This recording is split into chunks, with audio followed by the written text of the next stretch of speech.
Mjua Mungu, kwa maana Mungu ni pendo. Katika hili pendo la Mungu lilionekana kwetu, kwamba Mungu amemtuma mwanaye pekee ulimwenguni ili tupate uzima kwa yeye. Hilo ndilo pendo, si kwamba sisi tulimpenda Mungu, bali kwamba yeye alitupenda sisi akamtuma mwanaye kuwa kipatanisho kwa dhambi zetu. Neno la Bwana.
Injili takatifu ilivyoandikwa na Marko.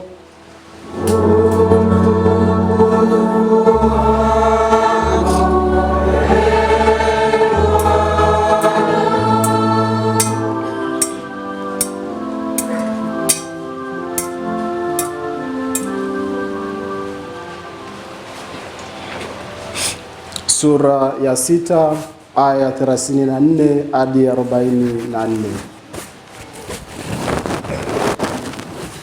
Siku ile Yesu aliona mkutano mkuu, akawahurumia kwa sababu alikuwa kama kondoo wasiokuwa na mchungaji. Akaanza kuwafundisha mambo mengi. Hata zilipopita saa nyingi za mchana, wanafunzi wake walimwendea wakasema, mahali hapa ni nyika tupu, na sasa kuna kuchwa. Uage watu hawa ili waende zao mashambani na vijijini kando kando, wakajinunulie chakula. Akajibu akawaambia, wapeni ninyi chakula. Wakamwambia, je, twende tukanunue mikate ya dinari 200 ili tuwape kula? Akawaambia, nayo mikate mingapi? Nendeni mkatazame. Walipokwisha kujua wakasema, 5 na samaki 2. Akawaagiza wawaketishe wote vikao vikao penye majani mabichi, wakaketi safu safu, hapa 100 hapa 50. Akaitoa ile mikate 5 na wale samaki 2, akatazama mbinguni, akashukuru, akaimega ile mikate, akawapa wanafunzi wake wawaandikie, na wale samaki 2 akawagawia wote. Wakala wote wakashiba, wakaokota vipande vilivyomegwa vya kuweza kujaza vikapu 12 na vipande vya samaki pia. Na walioila ile mikate wapata 5,000 wanaume. Neno la Bwana.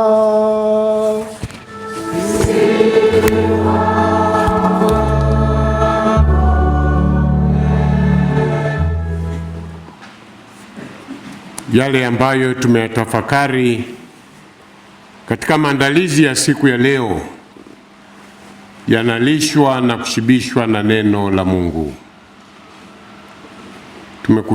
Tumekusanyika leo kama familia ya parokia. Wazo letu la kwanza ni kutoa shukurani kwa Mwenyezi Mungu kwa mradi wa maji ambao umekamilika na kuanza sasa kutoa huduma hapa kwetu.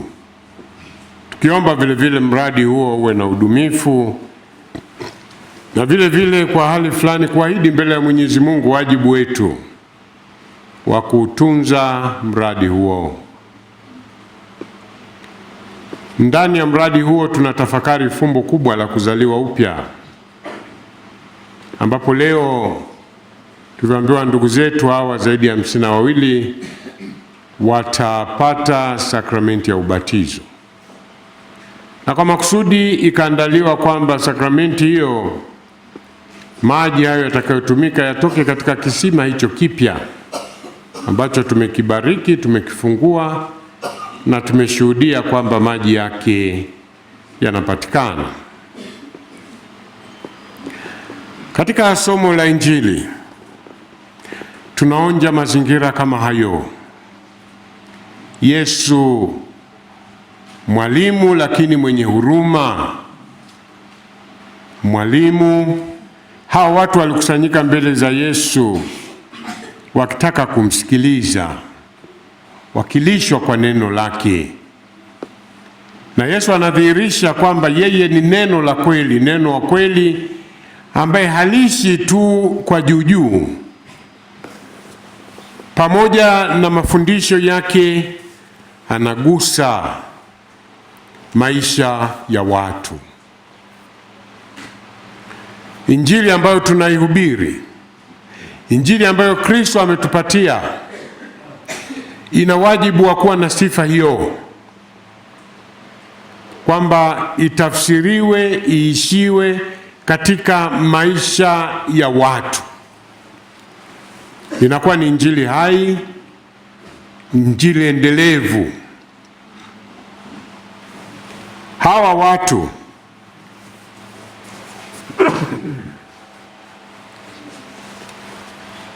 ambao wamekula chakula alichoandaa Kristo wanapata hayo kwa huruma yake. Na huruma hiyo inapitia kuwaona kama kondoo wasio na mchungaji. Lakini bado pamoja na huruma ya Yesu, muujiza anaotenda anataka washiriki. Pamoja na mitume kuanza kuweka sababu, wakitaja hata hazina yake yote ambayo walikuwa wanambebea, ambayo walikuwa wambeba kwa ajili ya kundi, dinari 200 ndicho walichokuwa nacho. Na si ajabu kwa mawazo yao walitegemea hicho tu, wakiona kwamba hata Yesu anafungwa na hali hiyo. Lakini pale wanapoitikia sana, anambia mna nini? Wanasema mikate 5 na visamaki 2. Anaambia hiyo ndio inayotosha. Fanyeni kazi sasa ya kuwaketisha watu. Wapangeni. Alafu akachukua hiyo mikate na samaki, akaiunganisha na sala. Akatazama mbinguni, akashukuru, akaimega ile mikate, akawapa wanafunzi wawaandalie.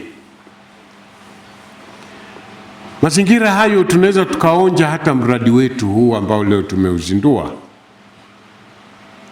Tumejaribu hapa na pale miaka mingi, lakini pengine labda kwa kutegemea zaidi nguvu zetu. Miradi mingi imeshapita hapa, si ndio? Na tunajua kuna mradi mkubwa wa ziwani hapo.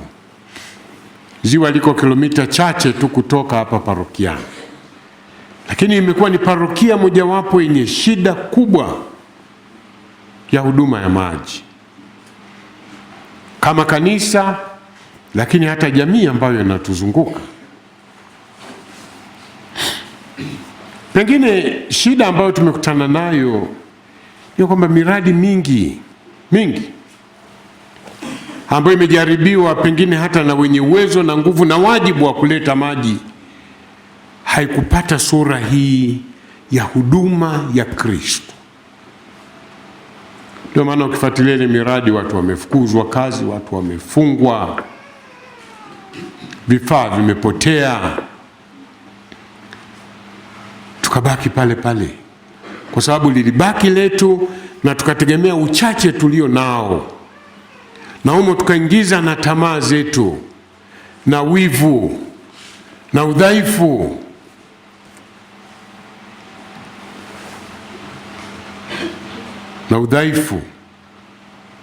Kumbuka tuliweka mradi hapa fulani ambao ukakamilika, tukajenga na tenki, tukaweka na mabomba, lakini sijui tuliweka mabomba ya chooni, kila wakisukuma maji mabomba yanalipuka.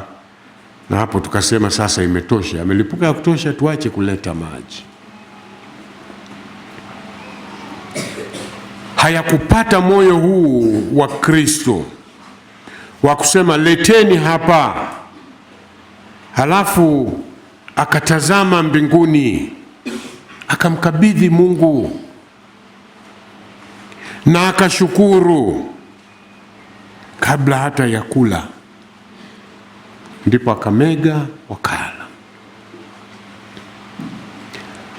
Hili ndilo ambalo la muhimu tutafakari katika mradi huu. Kwanza, hata wapi tumepata chanzo cha fedha za kufanya kazi hiyo tuliyofanya. Tumekuwa na mama huyu Bevi, mama maji, ambaye katika umaskini wake, uhitaji wake, alikuja kutembea tu kama mgeni wa kawaida, kuiona Tanzania, kuliona jimbo la Geita, na akaonja adha hiyo ya maji katika baadhi ya maeneo yetu.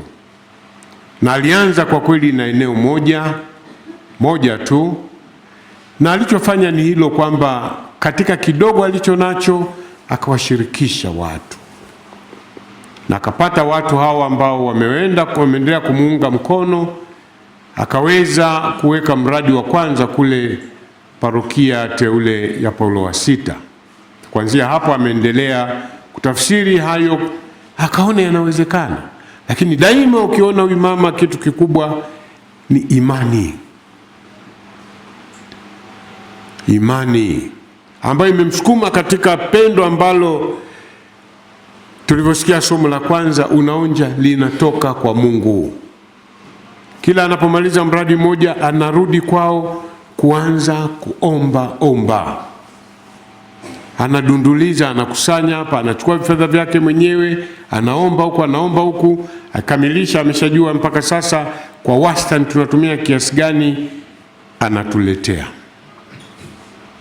Leo tuna wingi wa maji kama vile Yesu ambavyo amewapatia hawa chakula cha kutosha.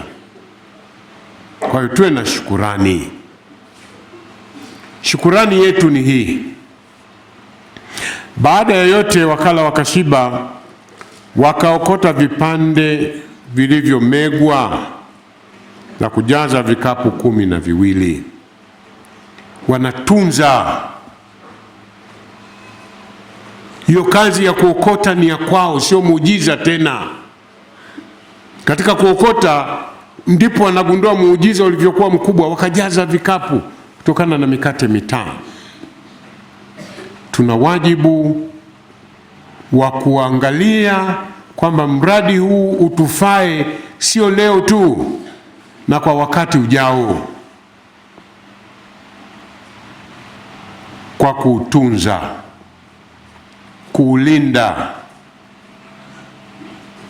na kuutumia ipasavyo. Ndugu zangu, tunatahadharishwa sasa hivi kwamba maji yanaweza kuwa na ukomo wake vile vile kama hatutaheshimu tabia za maji. Hata kisima tu hicho tulichochimba, kama tuyatumia hovyo, kuacha mabomba wazi, maji yanamwagika bila sababu, pampu inasukuma mchana kutwa bila sababu, hatutapata udumifu. Kwa wakati ujao hatuna tena vikapu 12. Tutafurahia leo, tutakula, tutashiba, tutamega, tutamalizia hapo. Na bahati mbaya zaidi, katika mazingira mara nyingine hata mwingine akaamua kumega zaidi.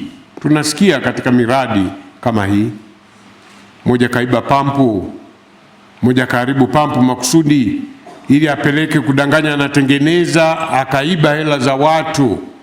Mmoja ameiba pengine vioo vile vya nguvu za jua ambavyo ndio vinawezesha pampu ifanye kazi, maji yaje. Mwingine amekata bomba,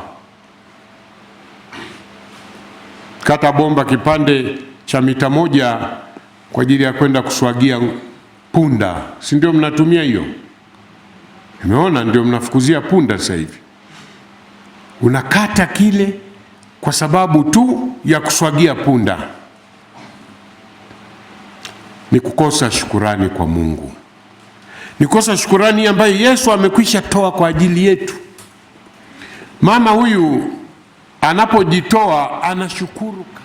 Ile tu ukimwambia fedha ulizotuma tumezipata, kabla wewe hujamshukuru, yeye anatoa shukurani kubwa kwetu. Na ana shukurani kubwa mradi unapofanikiwa. Amesafiri kutoka Marekani kwa safari ngumu kabisa mpaka kuja kufika hapa kwa sababu ya mradi huo aliouleta. Sasa kama yeye anafanya makubwa kiasi hicho, sisi tunakosa vipi shukrani? Na shukrani ni nyepesi kabisa, hataki tumtafute kila wakati kumshukuru. Anasema atarudi tena mwakani kuangalia mradi unavyoendelea. Ni shukrani kubwa atakapofika akute bado tunaendelea kutumia maji haya kwa furaha. Lakini hiyo inatutegemea sisi kutunza vikapu hivi 12 ambavyo vimebaki. Aliyotupatia ni faida kubwa kuliko thamani ya fedha pengine ambayo ameileta. Kubwa thamani hiyo ya maji ni afya yetu, ni kupunguza masumbufu, ni huduma kubwa kwa jamii yetu ambayo vipindi vya kiangazi tunasumbuka na kuteseka. Tuangalie hayo maji kama vikapu 12 kwa wakati ujao. Ni aibu baada ya kazi kubwa tutakapoulizwa mna nini, tukataja tena mikate tu 5 na visamaki 2. Tutaje vikapu hivyo 12. Akute kweli mazingira yetu, hali yetu imebadilika. Imebadilika hata kiimani. Leo tutatumia maji ya kisima hiki kuwabatizia hawa ndugu zetu. Maji hayo tutabariki, na nina imani kabisa baadhi watachota maji hayo kwenda nayo nyumbani. Maji yaliyo safi, maji yaliyo salama ndio leo yanatumika kwa ubatizo kwa hawa ndugu zetu, wakionyesha ishara mojawapo ya faida kubwa ambayo tumeletewa, sio tu kwa mahitaji ya kimwili, inaingia sasa katika mahitaji ya kiroho. Uwepo wa maji katika maeneo ya parokia naamini utawezesha shughuli mbalimbali za parokia ziende sasa katika utaratibu na usika, ikiwemo hata kumruhusu padri wetu akahudumia bila uoga na wasiwasi wa kujiuliza, nikirudi nyumbani na tope hili la pikipiki ninaoga nini? Atafanya bila uoga kwa sababu kuna maji. Watoto wetu wa shule ya msingi St. Augustine tumewapelekea maji, watasoma kwa furaha kwa sababu kuna maji. Tofauti na mazingira tuliyokuwa nayo, na mara nyingine katika umri wao mdogo tumewabana, tumewapeleka bila kupata hitaji hilo. Vikapu 12 ni vya kwetu, ni vya matumizi yetu. Hawa walikusanya hii mikate kwa ajili yao, kwa kitunza vile vile ile hazina ambayo walimwambia Yesu itaisha, dinari zao 200, waliendelea kutunza. Yako mengi tutakayookoa kwa uwepo wa maji katika mazingira yetu. Ninyi mnaobatizwa, iwe ni kumbukumbu kwenu. Ubatizo sio tendo tu la kumwagia maji hapa na kuondoka. Unapata wajibu, na sio katika utajiri, sio katika ukubwa. Kila mmoja akawajibika kwa nafasi yake. Nyie wabatizwa, kama vile yule kijana mdogo aliyekuwa na hiyo mikate 5 na samaki hao 2, tena amepewa kwenda kuuza pengine.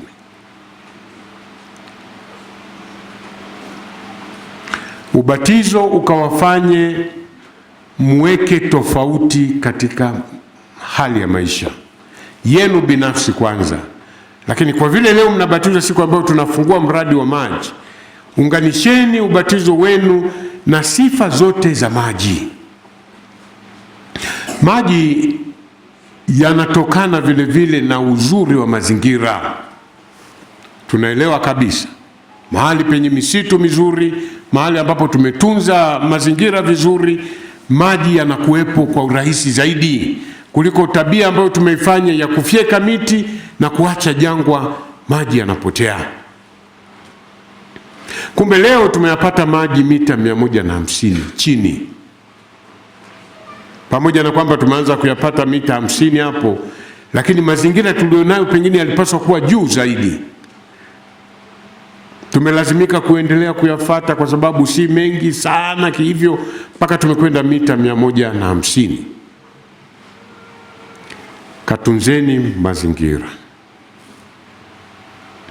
Kila mbatizwa leo baada ya ubatizo akaweka kabisa wajibu na ahadi ya kusema mimi walau nitapanda mti mmoja walau kila mwaka katika mazingira yetu. Na hali hiyo ya ubatizo ikawa ushuhuda wa ubatizo wenu kwa taifa la Mungu. Kila mmoja wetu akapanda mti mmoja. Tatengeneza na kurudisha uoto mzuri ambao utatupatia maji zaidi. Tukiendelea kutengeneza jangwa tunavyofanya, msije tukashangaa hata kisima tulichochimba maji yakapotea. Kwa sababu tunaongeza joto tabia nchi, tunakausha, sasa hakuna ulinzi wowote wa kutunza unyevunyevu, na hatimaye joto hili linakula maji kutoka chini, yatashuka chini zaidi. Tunaobaki bila maji ni sisi, tutakaobaki tena na adha ya maji ni sisi. Kwa pamoja na kutunza kisima kile, tutunze mazingira, na mahali popote penye chanzo cha maji tuheshimu hilo. Tumekuwa na visima vyetu vya asili vizuri ambavyo vilisaidia kusukuma maisha, na tunaelewa kabisa vilikuwa mahali ambapo kulikuwa na mimea fulani mizuri inayotuvutia pengine kwa ajili ya kukata mbao, kukata kuni, lakini tungeona inayotupatia ni kikubwa zaidi. Bado maeneo hayo yanaweza kurudisha kabisa sifa yake tukitunza tena uoto wa asili pale. Na Mkristo tulione kama ni wajibu. Tumekabidhiwa dunia, tuitunze ili tukawafundishe na wengine. Tulitende kama wajibu, na tutakapolikiuka tuonje dhamiri zinazolia kwa sababu tumetenda dhambi ya kuharibu mazingira. Madhara yake tumeyaona. Leo hii maeneo haya ambayo yalikuwa na mvua mpaka hata za kuweza kuomba sala kwa Mwenyezi Mungu, tupunguzie mvua kidogo tukalime, tunaona tunapata mvua za mgaa. Haziwezi kuja katika jangwa ambalo tumetengeneza. Tunaambiwa kabisa tukirudisha hiyo miti tapata mvua za kutosha. Kwa hiyo tunaweza tukaona ushiriki wetu. Samaki hawa 5 Mungu amekwisha tupatia kila mmoja wetu. Tuna akili na utashi, tuna nguvu ya kutenda, tuna mazingira mazuri ambayo yanaunga mkono ukuaji wa mimea hasa miti, na tumeona wengine waliofaidika kwa ulimaji wa miti wengi maeneo yetu. Lakini tunafaidika mara moja, haturudishii, inakuwa mwisho. Tunavuna miti mara moja, wengi hatuna tena ule moyo wa kurudishia miti. Tupande miti, tulinde miti, tutunze mazingira, tutunze maji. Maji hayo yaje yabatize watoto wapya katika uzima wa milele. Ndugu zangu, hayo yatawezekana tu kama tutafanya kwa pendo ambalo linatoka kwa Mungu, na anasema kila aliyezaliwa na Mungu ana uwezo huo kwa sababu anamjua Mungu. Ninyi wa ubatizo, kazi kubwa nyingine mlionayo ni kuhakikisha mnaendelea mtakatifu ni nani. Kwa hiyo tunzeni imani yenu, ijueni imani yenu, ishini imani yenu, furahieni imani yenu, na mpiganie imani yenu hata kama itawatoa damu. Piganieni ukweli, piganieni haki ya kila mtu, kataeni uongo.